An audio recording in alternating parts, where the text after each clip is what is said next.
யாரா என் கடவுனுக்கு எங்களை கேட்காம ஊருக்கு எப்படியா கடைக்கலாம் இங்க என்ன மிரட்டுறீங்க? உங்க மிரட்டலுக்கெல்லாம் நான் ஆள் கிடையாது. நான் எல்லார்கிட்ட கேட்டுதான் கடை வச்சுக்கிறேன். எல்லாரும் கேட்டு கடை வச்சுக்கிறியோ?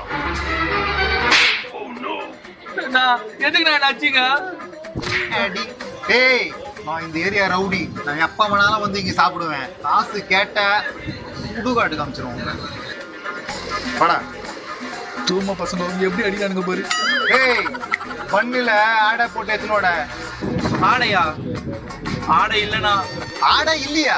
டேய் ஆடை போட்டு பண்ணு வரல நான் ஆள் அட்ரஸே இல்லாம பண்ணிடுவேன். மாமா இங்க வா, இவன் கதையை நான் பாத்துக்கிறேன், நீ போ. பண்ணட கேக்குற பண்ணு, இத துண்ணு. என்னங்கண்ணா? அட்டாட்டா ஆடை போட்ட பண்ணு செம்ம டேஸ்ட்.